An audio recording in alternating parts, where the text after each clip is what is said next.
Buenas tardes, vamos a empezar. Ya si la gente viene a añadirse a nosotros, me parece muy bien, pero por respeto a todos los que ya están aquí, vamos a ir empezando. Además tenemos una mesa de lujo, debo decirles. Tenemos a Roberto Salinas León, el expresidente del Mexico Business Forum. Es un hombre, pues un viejo liberal, aunque está bastante joven, pero es un liberal que ha tenido un papel relevante en la vida en México por las libertades, y para mí es un gran privilegio el tenerlo aquí.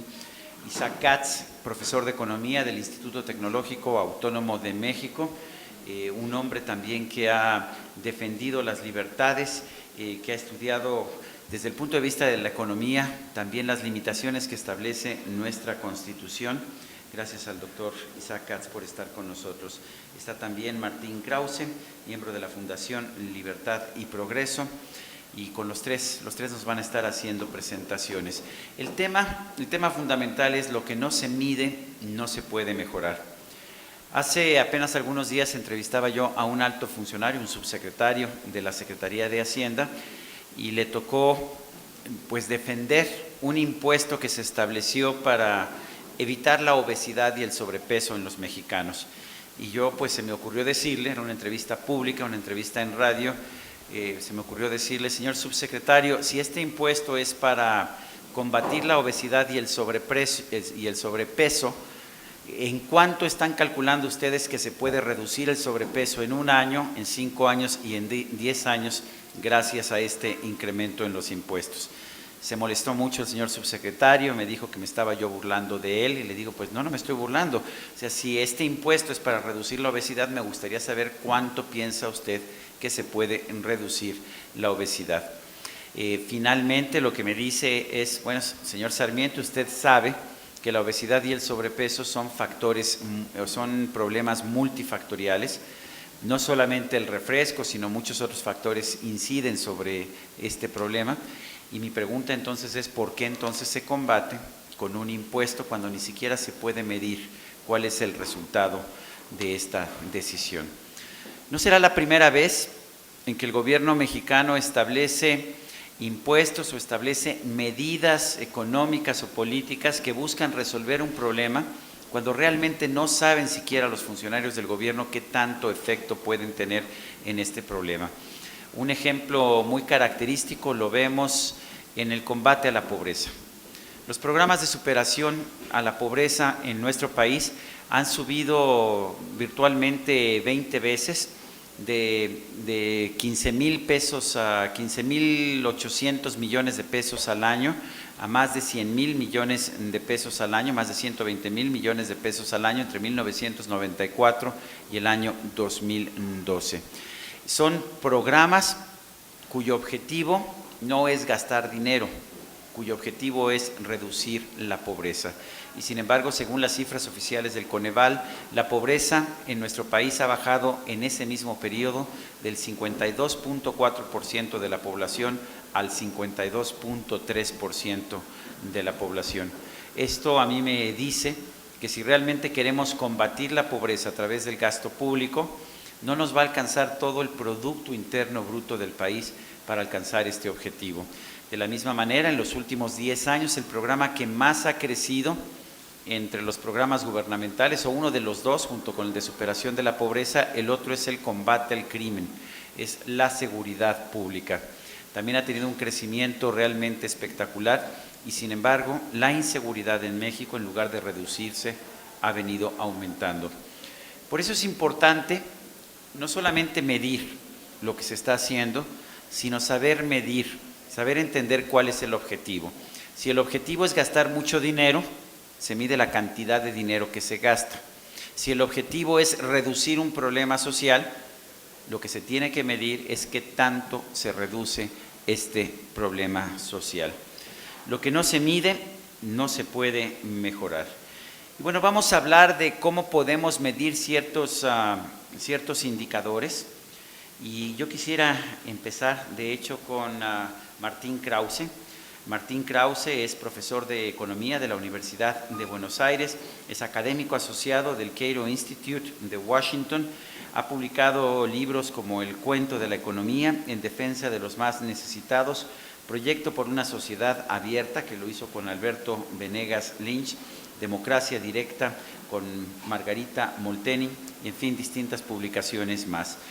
Él está a cargo de presentar el índice de calidad institucional en representación de la Fundación Libertad y Progreso. Martín Krause. Bueno, muchas gracias. Lo que voy a hacer es una breve descripción, porque ustedes ya, el que quiere se lo puede llevar ahí, gracias a la publicación que han hecho aquí del índice, ahí está todo el contenido, todas las tablas, todos los textos, así que cualquier dato que puedan obtener o que quieran ustedes tener del índice lo van a encontrar allí. Yo lo que voy a explicar aquí es simplemente la idea que llevó a elaborar este índice y luego cuál es el trabajo que realizamos alrededor de la tarea del índice. Bueno, en principio el porqué del índice es por entender de que todos nosotros satisfacemos nuestras necesidades a través básicamente de dos caminos. Uno de estos caminos es el mercado, el otro camino es la política y el Estado. Es decir, para ponerlo en términos muy simples, ¿qué es lo que ocurre? Por lo menos en mi caso, yo doy clases en la universidad me paga y voy al supermercado y obtengo las cosas que necesito. Es decir, muchas de las necesidades las satisfago, digamos, a través del mercado. Hay otras que provienen del Estado, la justicia, la seguridad, en fin. Estos dos elementos los vamos a encontrar en toda sociedad en distintas proporciones. Estos dos elementos han variado también en el tiempo, cuánto de un lado, cuánto del otro, pero siempre han estado presentes. Y yo no voy a entrar no entro en la discusión acerca de cuánto debería estar en un lado y en el otro. Simplemente señalo este hecho y el punto de que para que funcionen bien tanto las instituciones del mercado como las de la política, tiene que haber algo que llamaríamos calidad de esas instituciones. Entonces, claro, el siguiente punto es, bueno, ¿qué es calidad de las instituciones?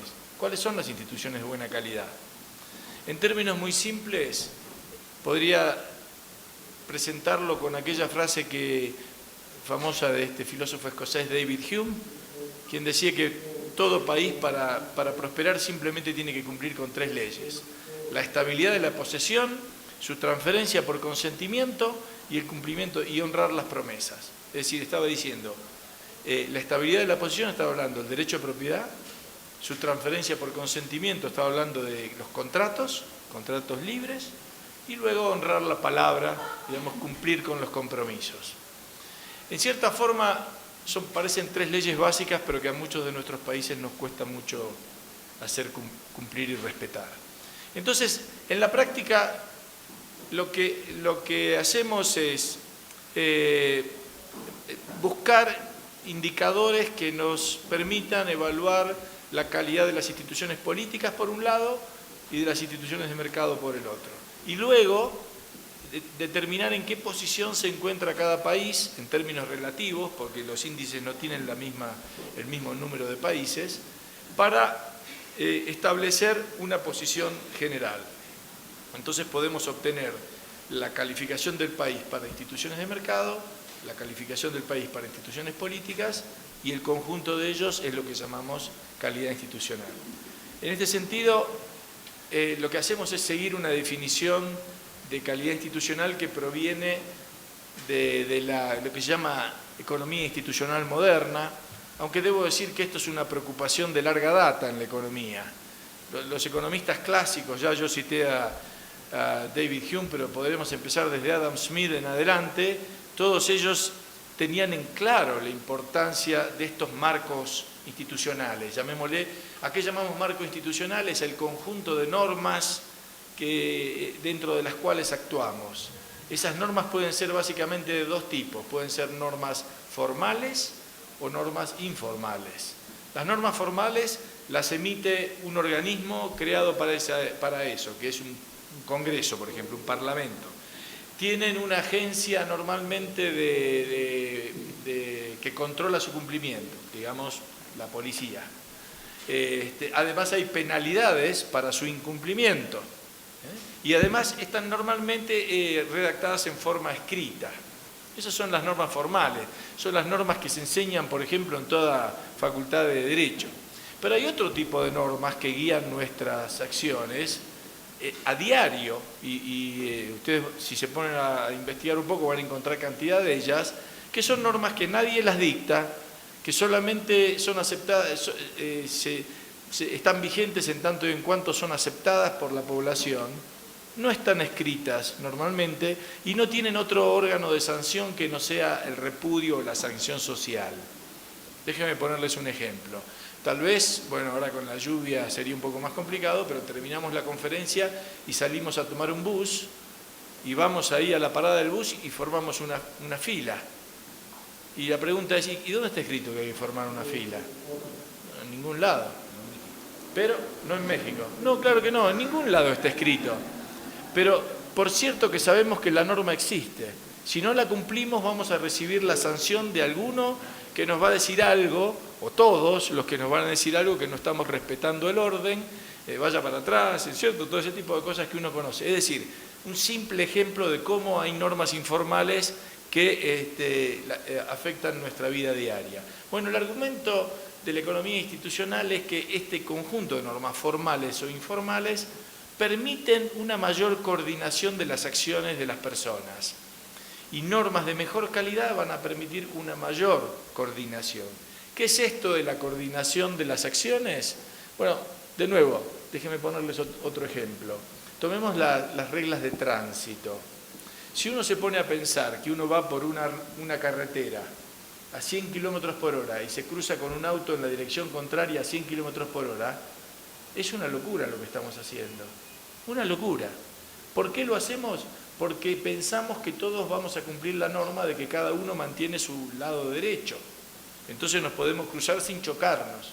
Si no tuviéramos esta norma, entonces tendríamos básicamente que parar ante cualquier auto que viene del otro lado y ver por dónde vamos a pasar. Bueno, si tuviéramos que hacer eso, usted se imagina que de ir de acá a Puebla tardaríamos más de un día, porque estaríamos parando ante cada auto que encontramos en la dirección contraria. El hecho de que la norma exista, que puede ser formal o informal, puede estar escrita o no escrita, nos permite coordinar esa acción. De hecho, los accidentes ocurren cuando por alguna circunstancia esa norma no se cumplió y ahí se produce el accidente. Entonces, esa es la importancia de estos marcos jurídicos y lo que se trata el indicador es de evaluarlos en términos relativos. ¿Qué países están mejor, qué países están peor? Termino nada más porque no tenemos, después que quede para las preguntas, los países que regularmente aparecen en las primeras posiciones en calidad institucional. En este caso venimos haciendo eso desde hace 7 años. En los 7 años han sido estos 4 países que son Finlandia, Dinamarca, Suiza, Nueva Zelanda, en los 4 primeros puestos. Luego siguen otros que ninguno nos va a sorprender. Sigue con destacadas posiciones Canadá, Australia, Noruega, Estados Unidos, Inglaterra, Alemania, en fin, todos los que imaginamos que pueden estar ahí. ¿Quiénes están en las últimas posiciones? Corea del Norte, Kazajstán, en fin. Tampoco nos asombra demasiado que ocupen esos lugares. En cuanto a América Latina, las primeras posiciones son, bueno, en cuanto a América en su conjunto, no sé por qué separar a América Latina, pero hagamos las dos cosas. En América en su conjunto, los primeros puestos son para Canadá, en primer lugar. ¡Epa! ¿Quién se habrá enojado? Habrá sido el de Corea del Norte, que dije que estaban últimos. Será tal vez ese. Bueno, perdón Kim, perdón señor Kim. ¿Qué va a hacer? Entonces, en América aparece Canadá en primer lugar, Estados Unidos en el segundo. En América Latina la primera posición es para Chile, luego encontramos a Costa Rica, Uruguay. México se encuentra en la mitad de la tabla con Brasil. Los últimos puestos son para Haití, Cuba, Venezuela. La Argentina ahí nomás, un poquito más arriba de esos, pero no muy lejos, junto con Bolivia, Paraguay y Ecuador. Ahí forman, digamos, todos estos países que quisieron buscar un camino alternativo en América Latina, aparecen en las peores posiciones en el indicador. Y bueno, así es como cómo se encuentra, digamos, o tratamos de evaluar a cada uno de estos países entendiendo, los últimos puntos. ¿Qué nos permite hacer el indicador después? Bueno, dos cosas que las menciono nada más. Buscar cuáles son los efectos de la calidad institucional. Entonces, en sucesivas ediciones hemos vinculado calidad institucional con, por ejemplo, calidad de vida. ¿Los países de mayor calidad institucional tienen mayor calidad de vida medida por el Índice de Desarrollo Humano de Naciones Unidas? Sí, efectivamente. ¿En los países de mayor calidad institucional hay más inversión? Sí, hay más inversión. ¿Hay más innovación? Hay más innovación. ¿Incluso hay más calidad ambiental? Hay más calidad ambiental. Y el último, y también nos ocupa o nos permite hacer algún tipo de investigación al revés. En vez de desde la calidad institucional a sus efectos, preguntarnos cuáles pueden ser las causas que originan que ciertos países tienen más calidad institucional que otros. Y ahí tratamos de investigar distintas hipótesis que existen o distintas teorías. Es porque los países pequeños pueden tener, normalmente tienen mejor calidad institucional, es porque los países que han heredado el sistema legal del common law inglés tienen mejor calidad institucional que los que heredamos el sistema jurídico continental codificado, puede ser aquellos países que tienen recursos naturales que terminen teniendo incluso peores instituciones que aquellos países que no tienen recursos naturales, o puede ser en última instancia cuál es el rol que juegan los valores y las ideas que predominan en una determinada sociedad que determinan luego que se tengan mejor o peor calidad institucional. Es decir, esos son básicamente los temas que se desprenden de analizar esta clasificación en primer lugar y que permiten luego abrir puertas para seguir investigando otros temas. Bueno, eso sobre el índice, nada más. Muchas gracias.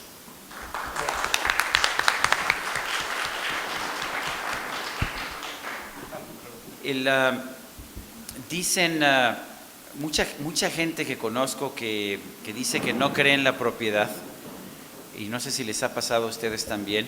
La gente que más socialista es, la gente que más dice que la propiedad privada es el inicio de todos los males de la sociedad, usualmente es gente muy rica. No sé si les ha pasado, son los socialistas de camisa de seda, son los socialistas pues que ya tienen la vida asegurada. Yo me imagino que les da un poco de vergüenza haber heredado dinero. Casi todos los casos ustedes se darán cuenta de que quienes tienen esta ideología no son los que trabajaron para conseguir el dinero, sino son los que heredaron el dinero. Pero hay gente que dice que hay mucha gente en la sociedad que no le tiene respeto a la sociedad. G.K. Chesterton, un cuentista inglés, decía que incluso los ladrones incluso los ladrones creen en la propiedad. El problema es que le tienen demasiado apego. Por eso es tan importante el conocer, qué tanto respeto le tenemos a la propiedad en países como México, en países como Canadá, como Hong Kong, países como Venezuela. Y por eso, para hablar de este aspecto de la libertad, el índice de propiedad, de los derechos de propiedad, quiero pedirle al doctor Isaac Katz, un hombre a quien admiro, quien leo desde hace mucho, que añade a su conocimiento un sentido del humor un poquito negro y un poquito raro, pero un sentido del humor de todas maneras. Yo quisiera pedirle que tocara el tema del índice de derechos de propiedad. Isaac. Gracias, Sergio.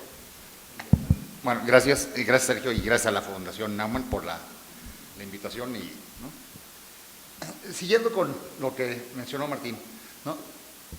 Uno de los puntos esenciales, yo diría centrales, cruciales, para que un país entre en un estado de desarrollo económico y alcance altos niveles de desarrollo económico, está íntimamente relacionado con qué tan eficientemente están definidos los derechos de propiedad en el marco legal, ¿no? Las reglas formales del juego, y más aún, de manera simultánea, qué tan eficientemente están protegidos esos derechos, ¿no? Si definimos los derechos de propiedad de manera simple, ¿no? De una manera muy, no muy formal, simple, es la asignación que se le hace de manera exclusiva a un individuo de un recurso para que él decida qué hacer con él, ¿no? consumirlo directamente o transferirlo, ¿no? Es la definición más básica de un derecho de propiedad, la asignación de un derecho de propiedad, ¿no? Y en este concepto tenemos básicamente tres dimensiones. El derecho de posesión, ¿sí? Los individuos son dueños de sí mismos, ¿no? En una economía donde los derechos de propiedad están eficientemente definidos y protegidos, la esclavitud no existe, ¿sí? Cada quien es dueño de sí mismo, es dueño de hacer consigo lo que quiera, su cuerpo y su mente, ¿no? Y por extensión, de manera natural, uno podría decir que el derecho a la vida se extiende al derecho a la posesión de bienes materiales, ¿sí? Todos los individuos, ¿no?, son libres, ¿no?, y en el marco legal debe estar reconocido ese derecho de poseer bienes. La segunda dimensión es el derecho de uso, ¿no? Los individuos que poseen los recursos, ¿no?, son libres de decidir qué uso hacer, darle esos recursos, ¿no? Desde el punto de vista productivo, sabemos que los recursos obviamente son escasos y los individuos van a tratar de asignar los recursos de su propiedad a aquel uso donde la rentabilidad esperada sea la mayor posible, ¿sí? ¿Por qué? Porque los individuos, ¿no?, obteniendo el mayor ingreso derivado de la utilización de sus recursos, ¿no?, van a ser capaces de consumir más bienes, ¿no?, de darle satisfacción a mayores necesidades y con mayor intensidad, ¿no? Todos los individuos racionalmente buscan utilizar los recursos en aquel uso donde el rendimiento esperado sea el mayor posible, el ingreso esperado sea el mayor posible, ¿no? Y la única restricción a la cual nos enfrentamos cuando hablamos de la libertad en el uso de los recursos es que no se atente en contra de los derechos de terceros, ¿sí? De ahí que la violación, el homicidio, el asesinato, el robo, el fraude, etcétera, estén prohibidos y penalmente castigados porque atentan en contra de los derechos de terceros, ¿no? O como se diría coloquialmente, yo soy libre de usar mi cuchillo como más me plazca, pero esa libertad termina donde empieza tu espalda, ¿no? ¿Okay? ¿No? Bueno, y el tercer derecho, o la tercera dimensión de los derechos de propiedad, de algo que ya mencionó Martín, es el derecho de transferencia, ¿sí? En una economía que opera a través del mercado, los individuos poseedores de un recurso son libres de transferir el derecho sobre ese recurso a un tercero en una transacción enteramente voluntaria, ¿sí? Nadie está obligado a entrar en un contrato en contra de su voluntad, ¿sí? Los contratos, ¿no?, las transacciones se realizan porque las dos partes esperan ganar, ¿no? Uno no vende un bien, no transfiere el derecho de propiedad sobre un bien, si no le da un valor ex ante mayor, ¿no?, que el comprador, ¿no? Entonces, ¿no?, las transacciones siempre son enteramente voluntarias y ambas partes esperan ganar. Y la cuarta dimensión, que es uno de los puntos más importantes, es que no nada más es suficiente que en el marco legal estén eficientemente definidos los derechos de propiedad, sino necesitamos como elemento crucial que estos derechos estén eficientemente definidos, ¿sí?, y garantizados, ¿sí? Los tres derechos, ¿no?, deben estar definidos en el marco legal y los tres derechos deben ser válidos ante los tribunales, ¿sí? Y aquí es donde estamos en el punto central de este índice de propiedad. Para que una economía de mercado funcione eficientemente, se requiere no nada más la definición apropiada y eficiente de los derechos de propiedad, sino tener un poder judicial que sea imparcial, que sea independiente, que sea expedito y eficiente, ¿no?, en los procesos judiciales, ¿sí? Uno de los puntos centrales cuando hablamos del desarrollo económico es que si vemos aquellos países que no han podido insertarse en un proceso sostenido de desarrollo económico y lograr altos estadios de desarrollo económico, es porque su sistema judicial no funciona. Es porque en esos países el cumplimiento de los contratos no está garantizado por el Poder Judicial, ¿sí? Y es el punto central del índice de propiedad intelectual. Perdón, del índice de propiedad de derechos, índice de derechos de propiedad, ¿no?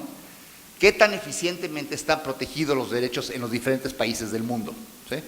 ¿Qué tan eficiente es el Poder Judicial para garantizar los derechos? ¿Sí? Bueno, entonces vámonos al caso de México, ¿no?, que es unos puntos, yo diría, centrales de esta reunión, ¿no? México es, en términos absolutos, la 12ª economía más grande del mundo, ¿sí? Básicamente porque tenemos 2 millones de kilómetros cuadrados, ¿no? Y 115 millones de habitantes, ¿sí? Entonces, en términos absolutos, la economía mexicana es muy, muy grande, ¿sí? Dependiendo cómo se mida, qué tipo de ajuste se le hace a el PIB medido por paridad de poder de compra, ¿no? El año base, etcétera, etcétera. México anda entre la 11ª y la 13ª economía más grande del mundo, ¿sí? Sin embargo, si nos vamos al índice de desarrollo humano de las Naciones Unidas, que toma en consideración básicamente el PIB por habitante, la esperanza de vida y el nivel de escolaridad, ¿no? Y algunos otros elementos, México está en el lugar 57, ¿sí? ¿Por qué? ¿No? O sea, tenemos un enorme potencial de desarrollo no aprovechado, ¿sí? ¿Dónde está la falla? Bueno, en mi opinión hay 2 fallas importantes, 3, ¿no? Uno, los derechos de propiedad en México están deficientemente definidos, inclusive a nivel constitucional, ¿sí? El artículo 27 de la Constitución establece que todos los recursos son propiedad de la nación, whatever that means, ¿no? La nación, ¿no? Y la nación tiene la facultad de transferir la propiedad a los particulares, creando la propiedad privada, ¿sí? La propiedad privada en México no es un derecho natural, no tenemos el derecho natural a poseer bienes, es un derecho derivado de la propiedad de la nación, whatever that means, ¿no? Y aquello que se otorga, igual se quita, ¿no? Entonces, el riesgo expropiatorio en México es realmente elevado, ¿sí? Y luego tenemos la parte judicial, ¿no? Es tal vez uno de los eslabones más débiles del Estado de Derecho en México, ¿sí? Entonces, quiero darle los datos, ¿no? Del índice de derechos de propiedad, ¿no? Aplicables a México, ¿no? Para que se vean lo mal que estamos, ¿no? Ya después Roberto hablará de lo mal que estamos en otros ámbitos, ¿no? ¿Ok? ¿No? Entonces, ¿no? En este índice de derechos de propiedad, México ocupa el lugar 94 de 152 países evaluados, ¿no? 94, ni siquiera la mitad de la tabla, ¿no? Parecemos la selección mexicana, ¿no? Ni siquiera la mitad de la tabla, ¿no? Okay. En el índice, ¿no? Independencia judicial, 3.94, ¿no? Imparcialidad de los tribunales, 3.88. Protección de los derechos de propiedad, 5.36. ¿No? Interferencia militar en el Estado de Derecho, 6.67. Todo sobre 10. Integridad del sistema jurídico, 3.33. Cumplimiento legal de los contratos, 5.45. Restricciones legales a la venta de inmuebles, 6.86. ¿No? O sea, estamos realmente mal, realmente muy, muy mal en los derechos, en la protección de los derechos de propiedad, ¿no? Si tenemos, ¿no?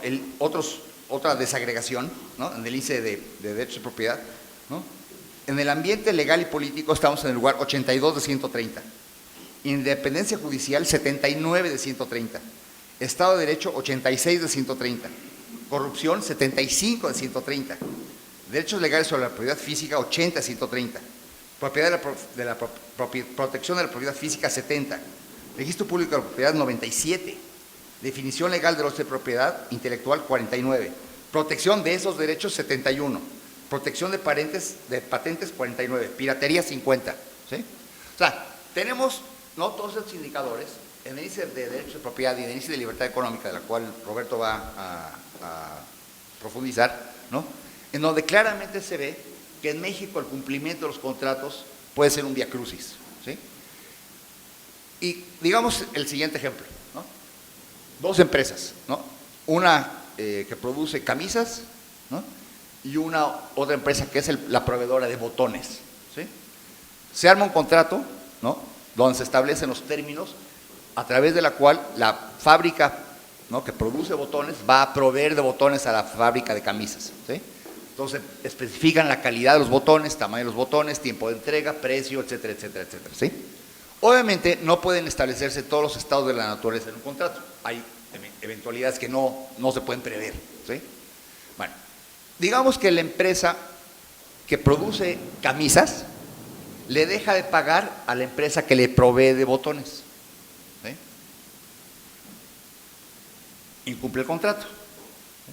Entonces la empresa que produce los botones debe tener la facultad de poder acceder al Poder Judicial para que el Poder Judicial, actuando de manera independiente e imparcial, obligue a la empresa productora de camisas que incumplió el contrato a que cumpla las cláusulas que tiene el contrato o se le adjudique, ¿no?, los bienes, ¿no?, que garantizan el cumplimiento del contrato, ¿sí?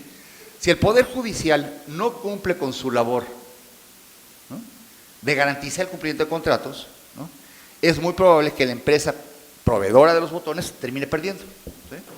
Si vemos, por ejemplo, lo que dura un juicio ejecutivo mercantil en México, incluido el primera instancia, segunda instancia, apelación, juicio de amparo, ejecución de sentencia, ¿no?, son 7 años, entre 5 y 7 años dependiendo de los estados, ¿no? Cumplir un contrato mercantil en México es prácticamente imposible cuando se tiene que acudir al Poder Judicial, ¿sí?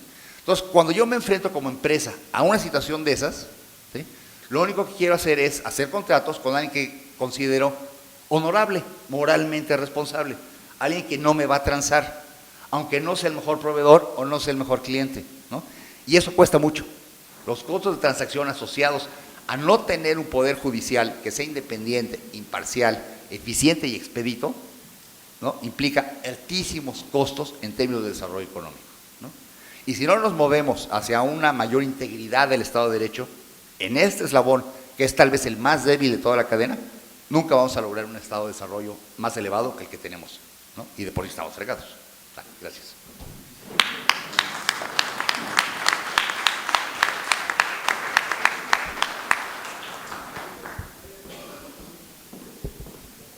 Con mucha frecuencia cito yo una frase de Manuel Azaña, quien fue presidente de la República Española, y esta frase, una frase típica liberal, nos dice lo siguiente: la libertad no hace felices a los hombres, los hace simplemente hombres. Yo creo que la libertad se debe defender por razones de principio, porque creo que los seres humanos somos por naturaleza seres libres, y el momento en que esta libertad es violada, pues perdemos una parte muy importante de nuestra naturaleza. Pero además del principio hay una razón pragmática para defender la libertad, y es que cuando en un país se respetan las libertades individuales, también se puede construir una mayor prosperidad económica. Yo quisiera pedirle a Roberto Salinas que nos hablara del índice de libertad económica del Fraser Institute, del Instituto Simon Fraser de Vancouver, Canadá. Roberto. Sergio, muchas gracias. Me parece que esta es una excelente oportunidad para entablar los diálogos de desarrollo económico, de libertad en general y sobre todo de instituciones y derechos de propiedad en la dirección correcta, en un tiempo en donde pensamos que nuestro país y la cultura en general requieren mucho de este tipo de intercambio de ideas y de debate. Friedrich Hayek, el gran economista austriaco, durante las épocas que publicó en 1947 su célebre libro Caminos de Servidumbre, Camino de la Servidumbre, decía que la libertad económica es trascendental precisamente porque sin libertad económica no puede existir la libertad individual. Y no necesariamente gracias a Hayek, pero sí a partir de un grupo de economistas, filósofos y politólogos que se empezaron a juntar a mediados de los 80s y a principios de los 90s, surgió la idea, bueno, sabemos que la libertad, o intuimos que la libertad económica es una condición necesaria, no tan solo para, como dice Hayek, la libertad individual, sino también para el desarrollo sano y sostenido, la prosperidad de las naciones.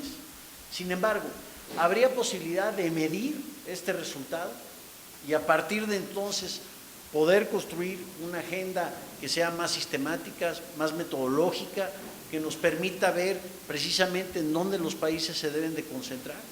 Y bueno, de ahí nace esta idea del reporte de libertad económica, Economic Freedom of the World, del Fraser Institute, que se lleva a cabo en coordinación con más de 62 instituciones a nivel mundial, principalmente el Cato Institute en Washington, D.C.,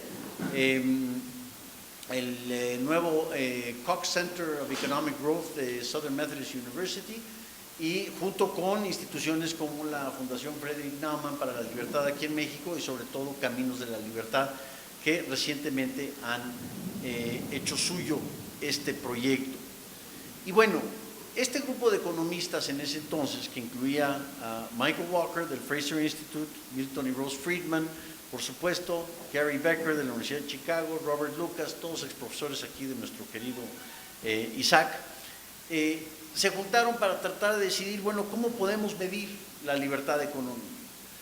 Y decidieron enfocarse en 5 grandes áreas que quizá a partir del estudio de las mismas se podrían derivar estadísticas o se podrían derivar fuentes para poder determinar los grados de libertad económica que existen en un universo predeterminado de países.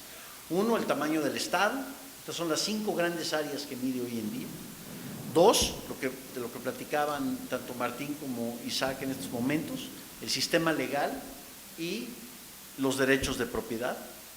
3, la solidez monetaria, es decir, la idea de sound money, que nuestra unidad de cuenta sea estable. 4, la libertad comercial, es decir, el acceso a la apertura comercial y a los mercados internacionales. Y 5, la regulación en términos generales, llámese de precios, si hay control de precios, o la flexibilidad en los sistemas laborales, en las leyes laborales, y ciertamente un tema íntimamente relacionado al índice de derechos de propiedad es el efecto que pueda tener tal o cual regulación en un determinado país en el quehacer económico de las empresas de camisas y las empresas de botones y muchas otras más. Bueno, una de las grandes ventajas de tratar de medir la libertad económica y los grados de libertad económica es que si bien sabemos que puede haber un ingrediente importante de error, también nos da pauta para ir mejorando esa metodología. Entonces, congruente con el espíritu científico del ensayo y del error y de aliarse con las fuentes locales, en este caso en México, instituciones como Caminos de la Libertad, otros que han participado en el CISLE o SIDAC, el ITAM, varias otras fuentes que traten de darnos mayor información sobre cómo podemos ir mejorando estas variables. Una segunda importancia es que a partir del estudio de estas 5 grandes áreas, pues se pueden empezar a derivar ciertas correlaciones importantes. Si sabemos que hay un tal o cual grado de libertad económica, que aquí se mide arbitrariamente del 1 al 10. Si la 10 es la más libre, la 0, pues la menos libre.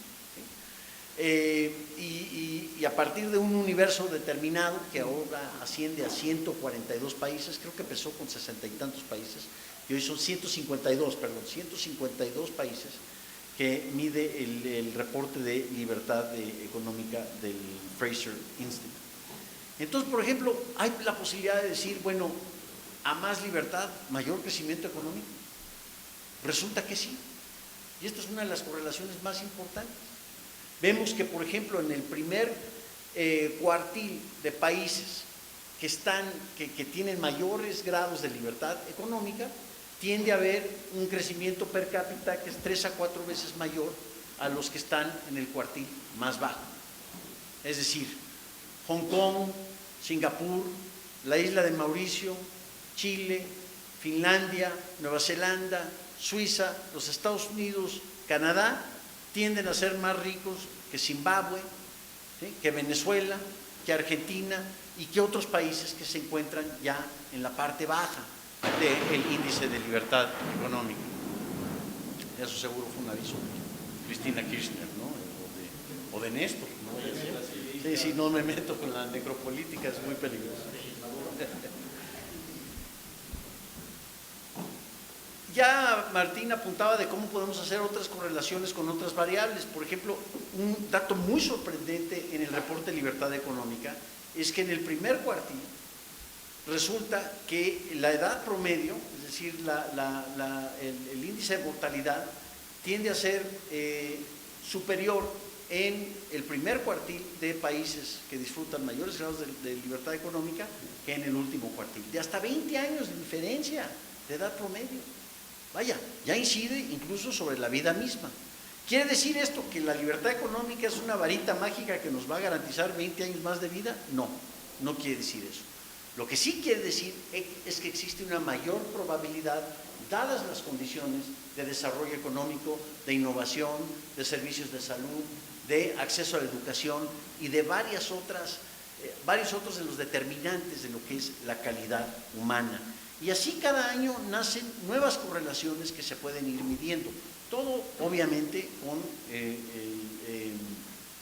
calificativo de ceteris paribus. Puede haber excepciones. Una de las grandes excepciones, ya lo mencioné, es el mismo país de Argentina. Ojalá que Martín nos pueda ilustrar un poco más adelante. Pero a pesar de los desastres económicos que han hecho en materia de libertad económica en los últimos 10 años, han seguido creciendo, con su inflación que siempre parece estar abajo del 10%, según obra mágica del gobierno. Sabemos que no es así en la realidad, pero es muy difícil medir los niveles de solidez monetaria en un país donde sabemos que de antemano se maquillan las cifras. Otros ejemplos que parecen refutar esta tendencia están en el famoso grupo de los BRICS: Brasil, Rusia, India y China, ¿sí? Todos estos países han disfrutado de un crecimiento económico importante durante los últimos años y sin embargo adolecen muchísimo, sobre todo en calidad institucional y derechos de propiedad, en materia de libertad económica. La gran explicación para aquellos que estudiamos este fenómeno es por qué. ¿Hay alguna explicación que pueda justificar en términos independientes este súbito crecimiento que se han dado en estas economías? ¿O más bien son ejemplos, excepciones a la norma? ¿O cómo podemos explicar estos casos? Así que, en términos generales, tenemos aquí, en este índice, un programa de investigación que creo que es muy rico y muy bienvenido en estos momentos en donde el debate económico se tiende a degenerar a un intercambio de vísceras y de emociones, sin tratar de iluminar el camino de realmente cuáles son las bases de un crecimiento sostenible. En el caso de México, vemos que en el último reporte tenemos una calificación de 94 en un universo de 152 países, ¿sí? Antes llegamos a tener una calificación de 72 dentro de un universo de 130 y tantos países. Bueno, si es 94 o es 72 o es 85, más o menos la tendencia sigue igual, en ese, digamos, en ese estatus de mediocridad del cual ya nos hablaba, ya nos comentaba Isaac Katz. Lo curioso del caso mexicano es que hay ciertas variables donde tiene muy buen desempeño en los últimos 10 años y otras donde tiene muy mal desempeño. Y no será sorpresa ninguna para nosotros, donde ha tenido buen desempeño México en los últimos 10 años en materia de libertad económica ha sido en el acceso a una moneda sana. Es decir, mal que bien, la autonomía del Banco Central, los contrapesos, la protección del poder adquisitivo de la moneda, el divorciar los movimientos de la paridad cambiaria, el famoso decoupling de movimientos en la inflación, pues ha contribuido a que, si bien no nos gustan inflaciones del 3 y 4%, ya el debate de la inflación es realmente un debate de a cuánto va a quedar, es entre los numerati, entre los iluminados. Ya no es un debate que obsesiona el consciente colectivo del ama de casa, del informal, del pequeño empresario, de absolutamente todo el mundo. Y esa es una gran ventaja y es un gran beneficio que ojalá este gobierno y futuros gobiernos no subestimen el enorme activo que ello representa. En otros temas como la apertura comercial también hemos tenido un buen desempeño, ciertamente con países con los que tenemos acuerdos de libre comercio, más con países con los que no tenemos acuerdo de libre comercio, pues tiende a haber ahí un fuerte ingrediente de proteccionismo que nos daña la calificación general en términos de lo que es apertura comercial. En donde hemos tenido un mal desempeño en el área de regulaciones y sobre todo en el área que mencionaba Isaac Katz.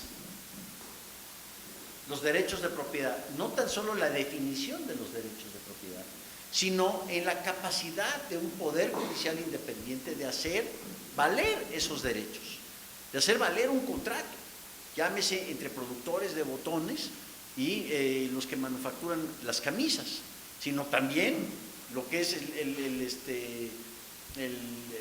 el punto de venta último, o no vaya a ser un contrato con entidades gubernamentales. Y ahí hay varias historias de horror que se pueden replicar ad nauseam, de cómo precisamente el ambiente regulatorio y la falta de certidumbre en los derechos de propiedad lesionan enormemente la oportunidad de una mayor inversión y de un mayor nivel de desarrollo económico. Ya hay estudios preliminares que se han hecho a niveles estatales y también encontramos las mismas correlaciones que se encuentran a nivel nacional, a nivel internacional. Aquellos estados que mal que bien protegen la libertad económica son estados que han alcanzado mayores índices de crecimiento y de prosperidad general. Yo creo que va a ser importantísimo ver el impacto de las reformas, o las llamadas o mal llamadas reformas estructurales, en la incidencia que vayan a tener en los grados de libertad económica futura.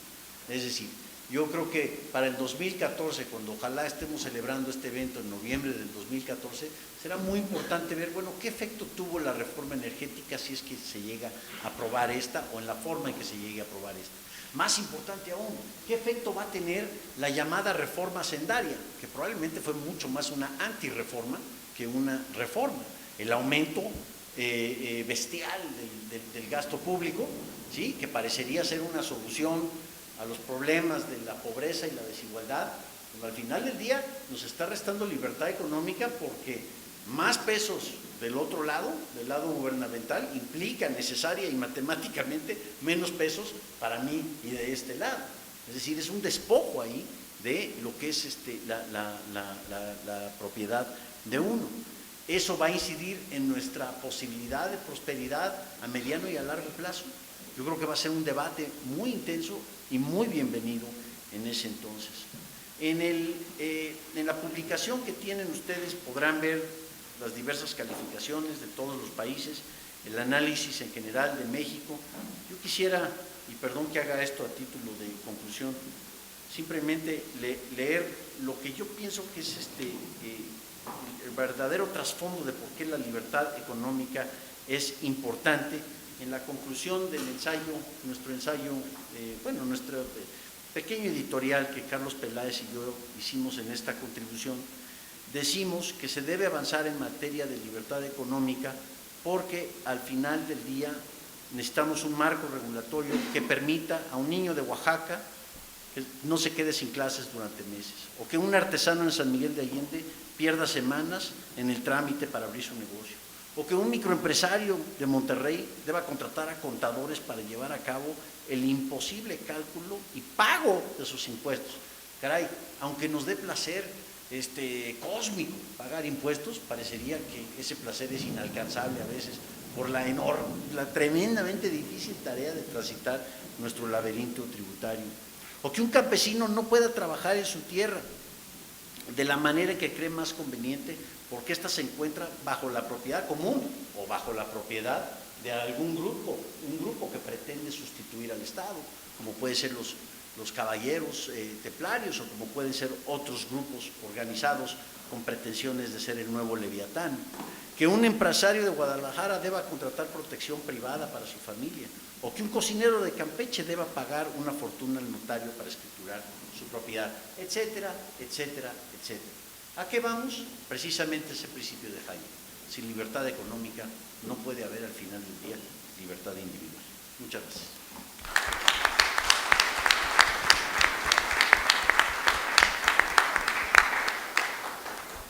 Libertad económica, Roberto Salinas. Derechos de propiedad, Isaac Katz. Calidad institucional, Martín Krause. Tres puntos de discusión, tres puntos de vista sobre un mismo tema: cómo construir a base de unas mejores instituciones, una ampliación y fortalecimiento de los derechos, una mayor libertad. Me sorprende que Roberto Salinas hable del orgasmo fiscal, pero en fin, cada quien habla del tema fiscal como le va. Abrimos a preguntas y respuestas. Se permite, por supuesto, cualquier tipo de pregunta. Me imagino que todos responderemos todas y tenemos la información suficiente. Siempre la primera es la más difícil, es un diálogo, de manera que no se preocupen, nadie juzga. Adelante.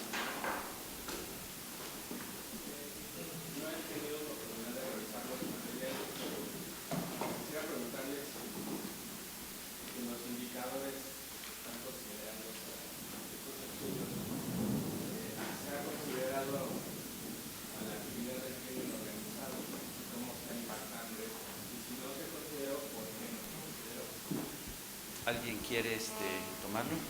Eh, yo tomo el primer esfuerzo y quizá después tú, Isaac. Sí, definitivamente que se ha considerado. O sea, parte de un sistema judicial que resulta mediano o inoperante es la impotencia ante el crimen organizado. Es extraordinariamente difícil medirlo y hay grandes debates de cómo se puede medir, pero definitivamente que es una consideración. ¿Qué porcentajes? Bueno, hasta la propia Secretaría de Salud la semana pasada se andaba peleando sobre si el impacto del crimen es del 15% o del 1%, o tratando de ser muy científicos del 1.3%, porque el 1% sería vulgar, ¿no? Tiene que ser 1.3, por Dios, ¿no? Bueno, una gran diferencia a ese escandaloso 15% del Producto Interno Bruto. Pero en fin, definitivamente se toma, son 62 criterios los que miden todas estas 5 grandes áreas de libertad económica. Y dentro de estabilidad legal y marco regulatorio o sistema legal y derechos de propiedad está la influencia del crimen organizado. Es lo que lastima, por ejemplo, a países como Colombia hoy en día, lo que más los lastima, cuando en otras áreas han hecho avances notables. Quizá tú. Nada más un apunte muy corto. Digamos, es difícil medir el impacto, ¿no?, en estos índices de la actividad criminal, particularmente de la actividad criminal organizada, ¿no? Hay muchos otros indicadores, como por ejemplo lavado de dinero, ¿no?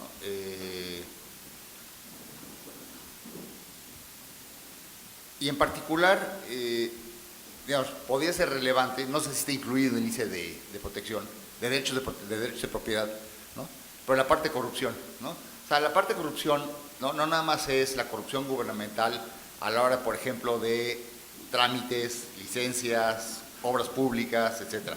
Hay también una parte muy importante que es la compra de autoridades gubernamentales por parte del crimen organizado, ¿no? Y eso obviamente sí tiene un impacto claramente negativo sobre el nivel de desarrollo, ¿no? O sea, obviamente sí se puede, ¿no? Y hay, yo supongo que varios estudios, particularmente por parte, por ejemplo, de las Naciones Unidas, para medir el impacto que tiene la actividad criminal organizada sobre el desarrollo económico, ¿no? Y es claramente negativo, ¿no? O sea, obviamente es neutral.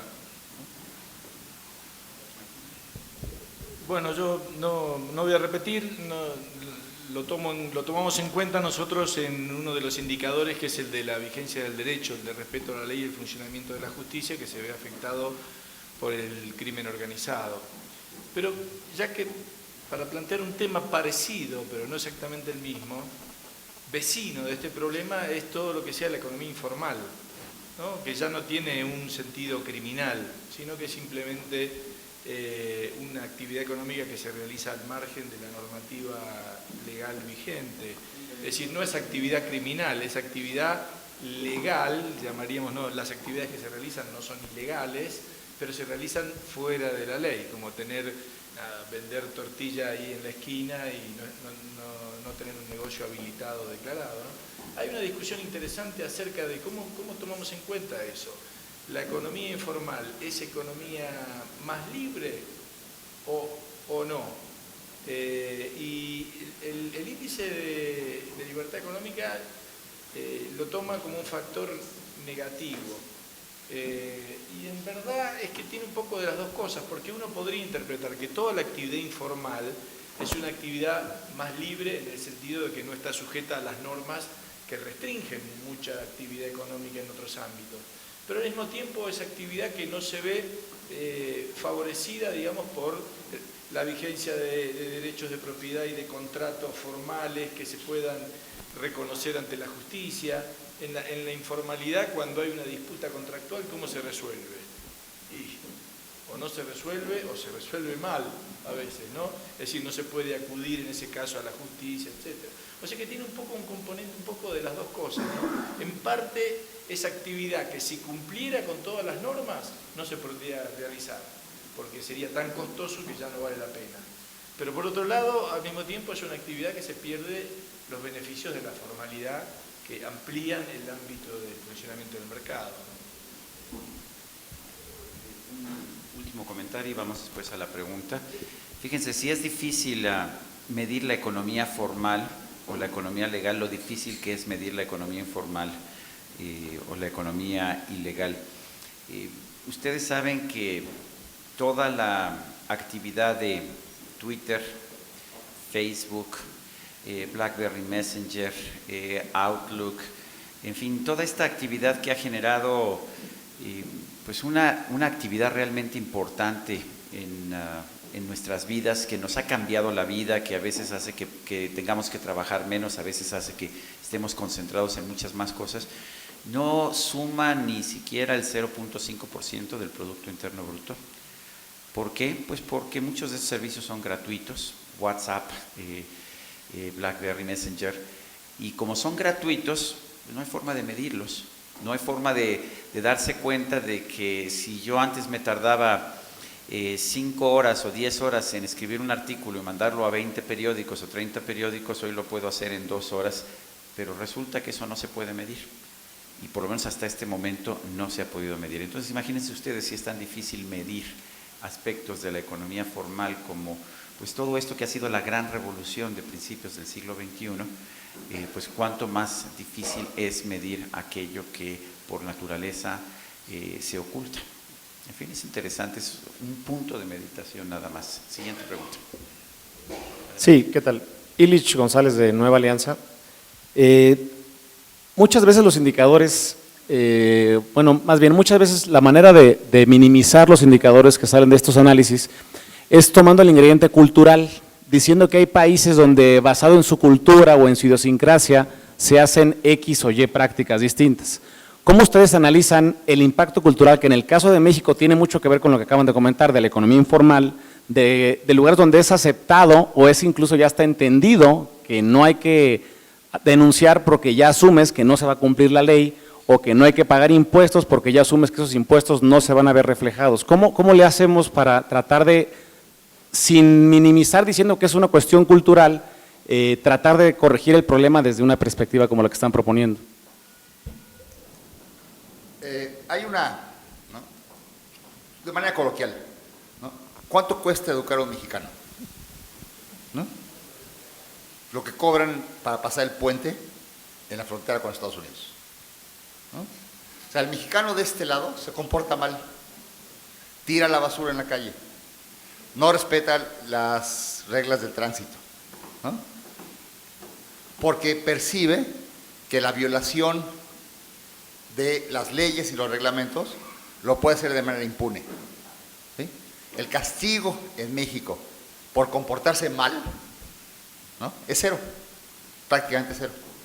Pero cuando se va del otro lado de la frontera, ¿no?, respeta todo, porque sabe que no va a corromper al policía, ¿sí?, que si comete una infracción de tránsito se va a ir, le van a poner una multa y igual hasta se va a la cárcel, ¿sí? Entonces, es un problema de incentivos.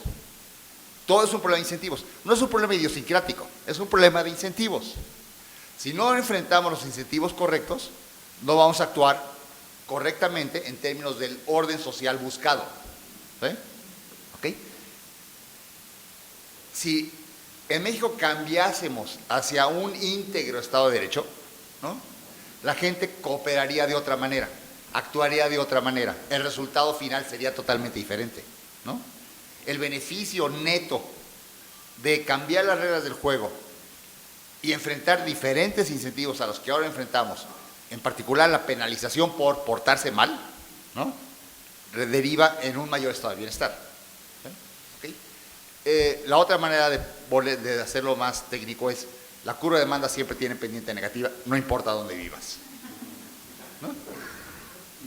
No importa si vives en Hong Kong o Singapur o Nueva Zelanda o Suiza o Emiratos Árabes Unidos, Mauricio, Finlandia, Canadá, Australia, Chile, Dinamarca, Estonia, culturas muy diferentes, pero ahí están arriba, y todas esas capturando niveles de prosperidad mucho mayores, algunos países que no tienen absolutamente nada, ¿no?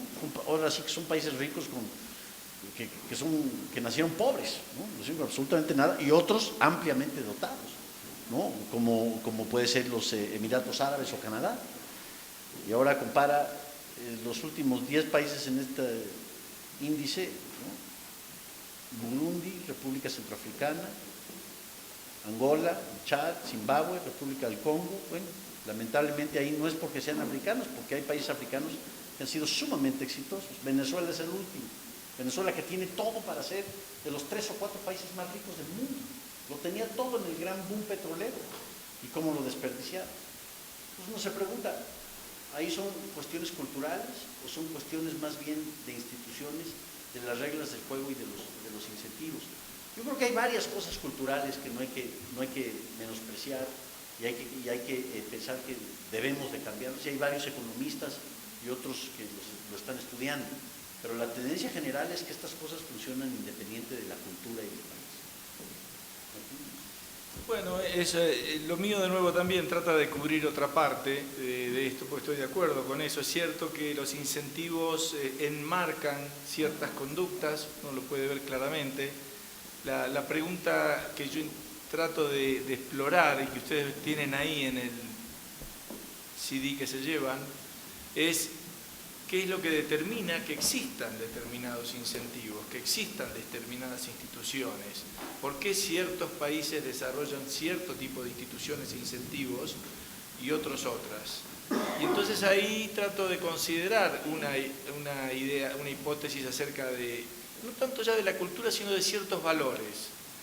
Pareciera ser que hay ciertos valores que predominan en la sociedad que llevan a tener luego un conjunto de instituciones que son las que explican luego esta diferencia de conductas cruzando el puente, ¿no? Entonces, ¿cuáles son esas conductas? Bueno, veo que los países que tienen alta calidad institucional son países que creen más en la responsabilidad individual sobre su propio futuro, están más dispuestos a asumir el riesgo, creen más en la diversidad de visiones y de opiniones y en el trabajo y en la confianza que se tiene una persona con otra, creen más en resolver los problemas por propia cuenta y no delegarlos en alguien, sea gobernante, líder, caudillo, etc.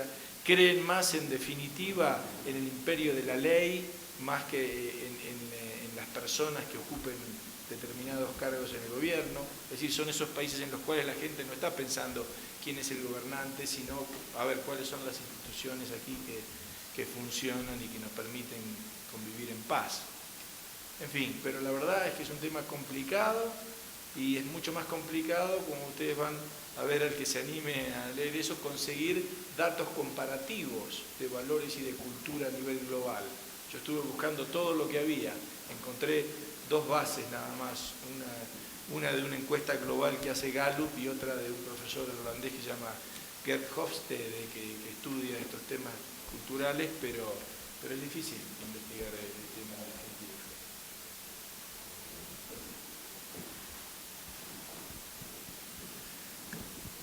¿El estudio contempla algún índice o algún estudio comparativo donde se muestre el tipo de régimen tributario y la forma de distribuir el presupuesto público en las dependencias de Estado con base en resultados o no, de forma tal que podamos decir es más próspero un Estado u otro de acuerdo a un régimen tributario específico que favorece, por ejemplo, un impuesto indirecto o un impuesto directo? Roberto, creo que te toca. Sí. Digo, les voy a dar una respuesta muy a la mexicana. Sí, pero no.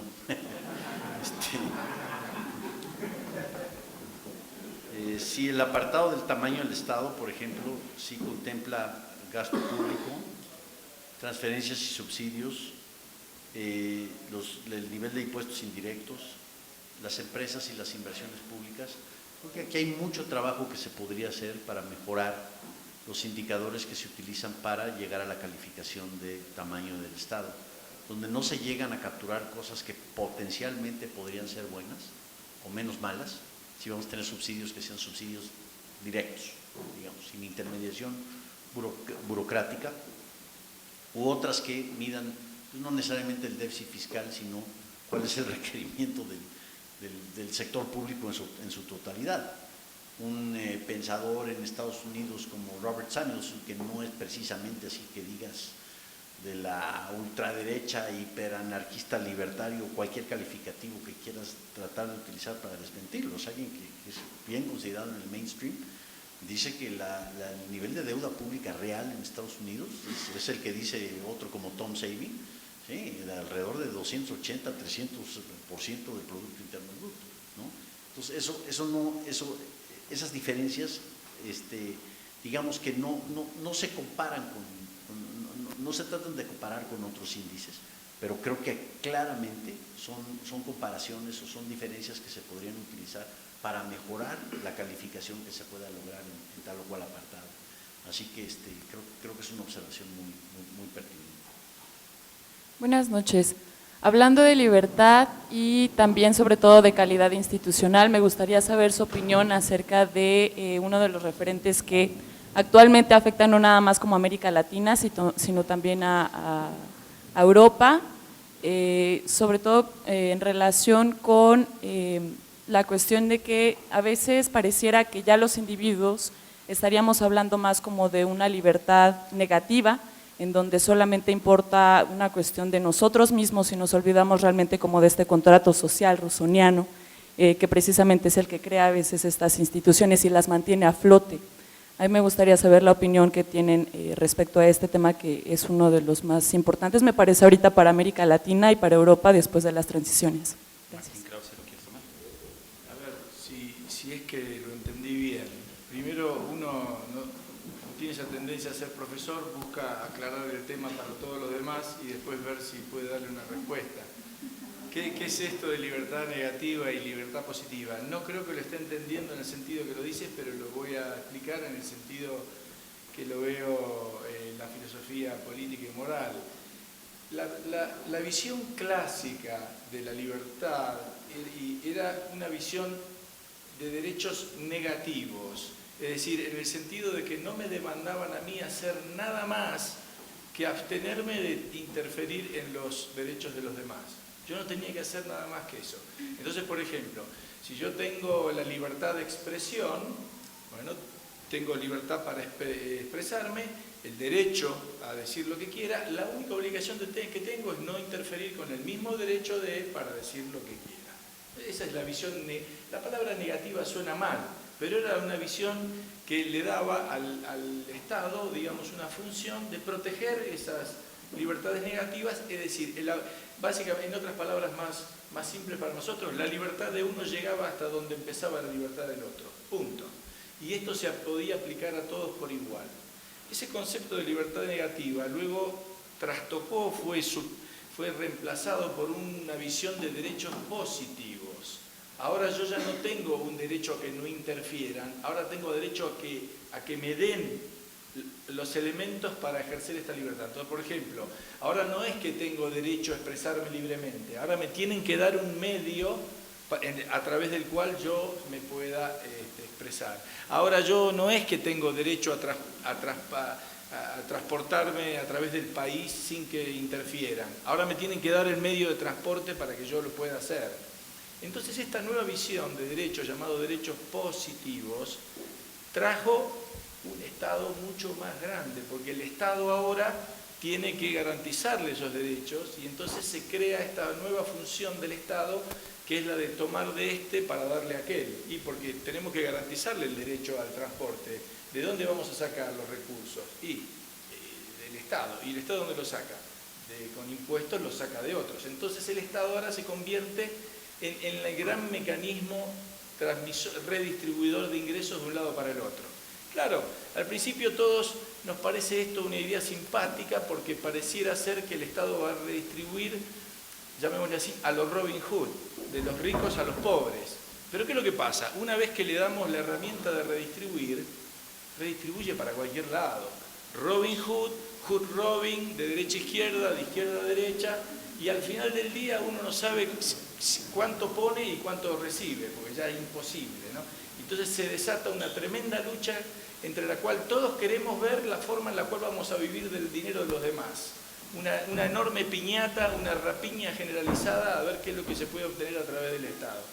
Y eso, claro, eso genera un poco lo que vemos ahora, estados enormes, tremendamente endeudados, al borde de la quiebra, políticos que viven nada más que de la política y que generan una carrera. ¿Su carrera cuál es? Vivir de la política y de las transferencias que tomo de este y le doy a aquel, y en el medio de este paso me quedo con algún vuelto, digamos, ¿no? Y eso es lo que vemos, a eso se ha transformado la política, en este cambio de derechos negativos y derechos positivos, y esta expansión enorme ahora de la función estatal. Pero no sé si te contesté.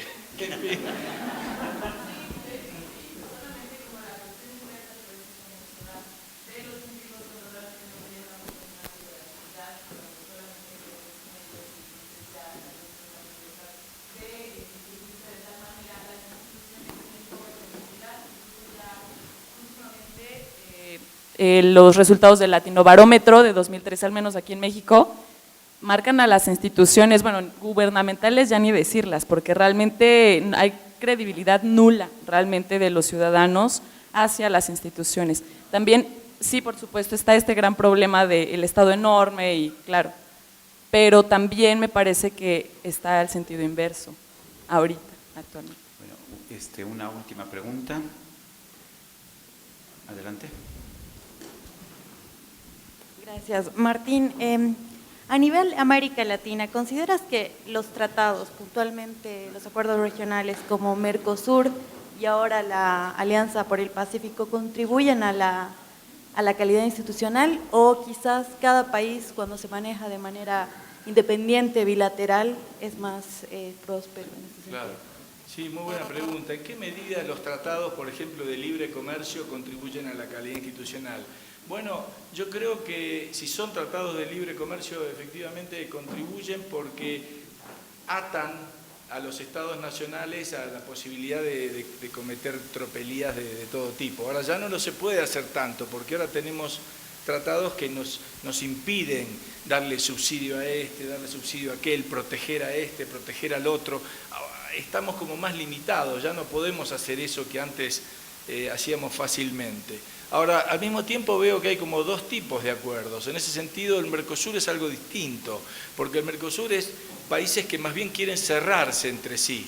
Argentina y Brasil que dicen, quedémonos acá entre nosotros y compartamos esto nosotros. Lo único que competimos es en el fútbol. En el resto, seamos socios y no compitamos con nadie más. Y ahí en el medio están Paraguay y Uruguay que miran y dicen, ¿y ahora qué hacemos nosotros acá? Nos quedamos casados con estos dos y resulta que no se quieren abrir en ningún sentido.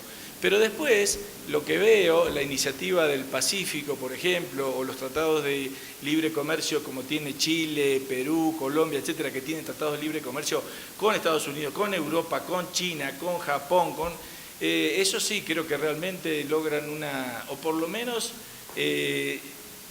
no sé si directamente una mejora de la calidad institucional, pero le ponen un freno a cualquier posible deterioro de la calidad institucional. Ahora va a ser más difícil deteriorar las instituciones si formas parte de este tipo de acuerdos que te ponen ciertos límites. El problema en el fondo y la calidad institucional es que no hemos logrado tener instituciones que pongan límites al poder y a los gobernantes. Es decir, el gobierno recibe un poder que es muy fuerte, la filosofía política lo señala, es el monopolio de la coerción, es el único que puede usar la fuerza en forma legal. Entonces la gran pregunta es cómo le damos suficiente poder como para que lo use y nos proteja, pero que no sea demasiado como para que lo use contra nosotros mismos. Esa es la gran ciencia, es decir, cómo hacemos para limitar el poder del gobernante. Y en ese sentido los tratados algo de límites suelen poner. Sergio, ¿puedo añadir un par de cosas aquí? Yo creo que esta pregunta es fundamental a la luz de las reflexiones que se darán ahora con el 20º aniversario del Tratado de Libre Comercio en América del Norte. Porque uno de los argumentos originales que se escuchó a favor del TLC es que sería la camisa de fuerza dorada. ¿Sí? Este argumento lo elaboró primero Thomas Friedman en su libro The Lexus and the Olive Tree, el periodista Thomas Friedman, no el economista. Y bueno, se escuchaba muchísimo cómo México con el Tratado de Libre Comercio va a estar incentivado en la dirección correcta a hacer los cambios de calidad institucional.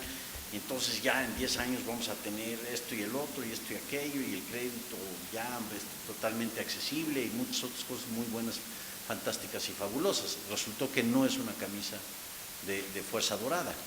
Quizás sí una camisa de fuerza, pero igual de plata o de bronce, ¿no? Sí, que sí evita el deterioro institucional. Y ese yo creo que es un aspecto, por lo menos de este acuerdo, que ha sido positivo en el sentido de casarte con otra normatividad, con otro régimen, que no es imposible que te salgas de él o que te deteriore la calidad, pero sí lo hace más difícil, ¿no? Ya no es cuestión de que ahora ya cancelamos el tratado, ahora desarticula lo que es una cadena productiva que va desde Anchorage hasta Tuxtla Gutiérrez, ¿sí? Donde 2/3 partes de tu economía dependen de alguna forma u otra de esas cadenas de integración. ¿Por qué no se ha llevado más adelante y aprovechado la integración institucional? Ya ese es otro tema, pero creo que va a ser una pregunta muy relevante ahora que cumplimos los 20 años del TLC. Yo tengo dos comentarios, uno relacionado con esto último. Yo creo que uno de los puntos centrales del Tratado de Libre Comercio de América del Norte, más allá de las reglas claras en términos de comercio, es el capítulo de inversiones, ¿no? Y el capítulo de cumplimiento de contratos, ¿no? O sea, son reglas de juego diferentes cuando está involucrado una empresa mexicana y una empresa estadounidense o canadiense en un litigio mercantil, que cuando están involucradas dos empresas mexicanas. Es un universo totalmente diferente, las reglas son diferentes y el cumplimiento de contratos es mucho mejor garantizado bajo las reglas del Telecan que bajo las reglas puramente mexicanas. Y yo creo que es algo muy, muy importante, ¿no? Además de la parte de reglas específicas de comercio internacional, el capítulo de inversiones y de cumplimiento de contratos y controversias, ¿no? Es la parte central, yo diría, del Acuerdo de Libre Comercio, ¿no? Igual que el que se tiene con Europa, etcétera, etcétera, ¿no? Ahora, regresando a la pregunta anterior, ¿no? Ejemplo de los derechos positivos en México, ¿no? O sea, el artículo 4 de la Constitución es una belleza, realmente es una belleza, ¿no? O sea, el varón y la mujer son iguales ante la ley, ok, ¿no?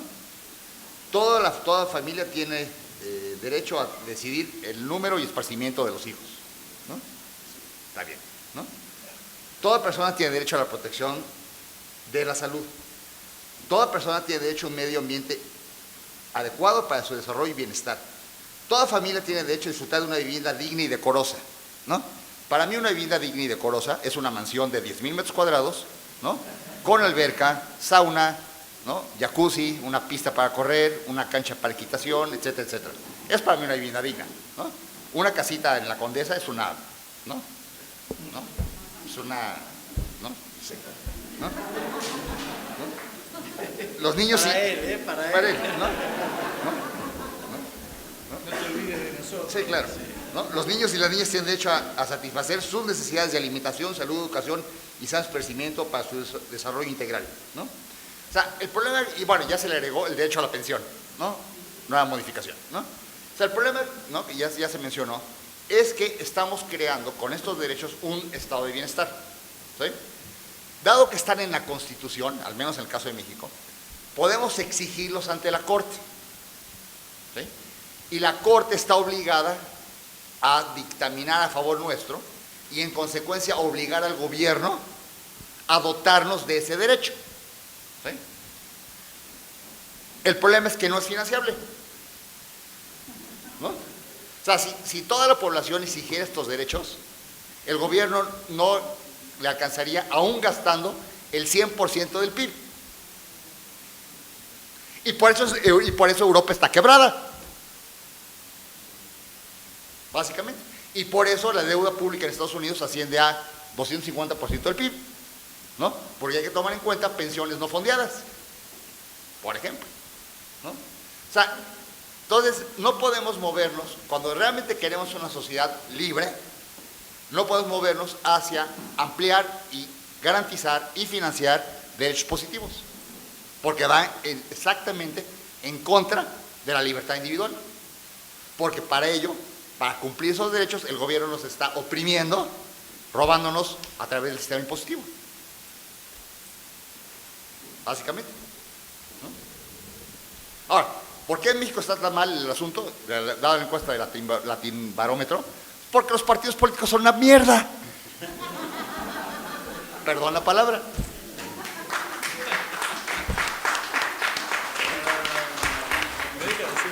Sí, Isaac, te faltó el derecho a la educación preescolar, el derecho a la educación media superior, te faltó el derecho, bueno, nada más te faltó el derecho a un empleo digno y remunerador.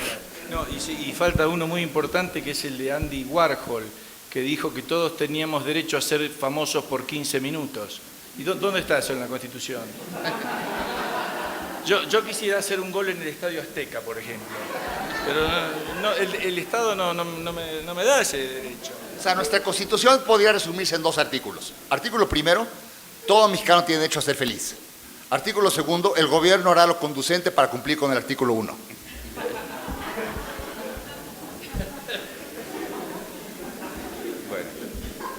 Eso, seriamente hablando, se llama reglas sencillas para un mundo complicado.